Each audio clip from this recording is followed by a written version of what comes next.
Bonjour Aïda. Bonjour. En fait, on est là parce qu'on voulait te poser quelques questions par rapport à la parole que tu as pris tout à l'heure. Du coup, moi, j'ai bien écouté ce que tu as dit, c'était intéressant et tout. Et je voulais savoir pourquoi tu as mis en place ce que tu as dit.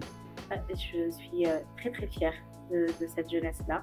Je trouve ça chouette que à leur âge, ils soient dans quelque chose qui soit au-delà d'eux. Et là, de voir des jeunes qui sont au-delà de nous et qui donnent du temps et de l'énergie à des projets qui ne les concernent peut-être même pas directement, je trouve ça beau, je trouve ça fort.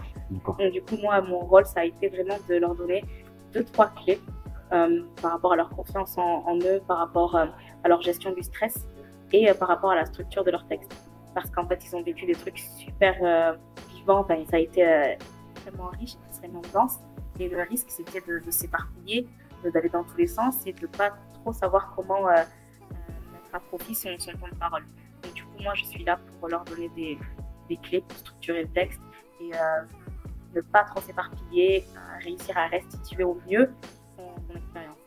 Quand tu prends la parole, on dirait que tu as déjà fait ça depuis longtemps et que tu n'es jamais stressé du coup. C'est vrai. Et je voulais savoir si tu étais déjà passé par là, toi aussi.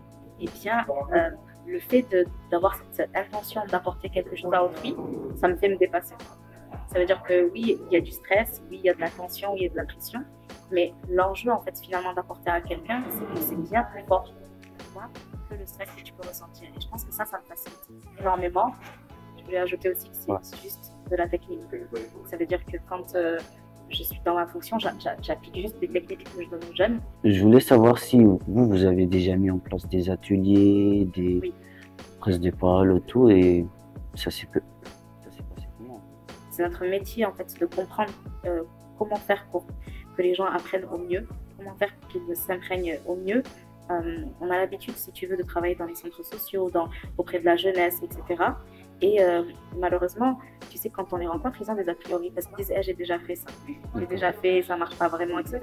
Tout notre métier, c'est vraiment d'arriver, d'être constructif. C'est-à-dire que vous avez déjà fait de la prise de parole et avec nous, ça va être différent. On va vous donner, on va travailler avec des méthodes différentes, on va avoir une approche différente pour que ça ait un meilleur résultat sur vous. Pour terminer, je voulais savoir quel conseil donnerais-tu aux jeunes pour ne plus avoir cette peur-là et par Tout le monde a peur. Le conseil que je vous donne, c'est que vous n'êtes pas les seuls. C'est normal. C'est pas inhabituel. C'est normal d'avoir peur de parler en public. Tout est une question de formation. N'hésitez pas à vous former. Rapprochez-vous de gens. C'est le métier. Rapprochez-vous d'organismes, de structures. Entraînez-vous. En fait, le cerveau, il a besoin de 4 choses pour changer, pour apprendre. Il a besoin de voir, donc voir quelqu'un faire. Il a besoin d'expérimenter, d'essayer lui-même. Il a besoin de se confronter, c'est-à-dire sortir de l'exercice et le faire en vrai. Et en dernier, il a besoin de répéter. Répéter, répéter.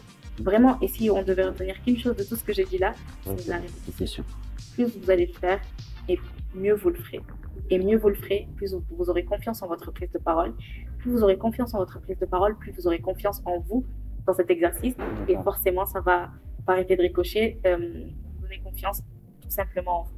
D'accord. Merci beaucoup d'avoir pris votre temps à répondre à nos questions. C'était un plaisir. Merci. Merci.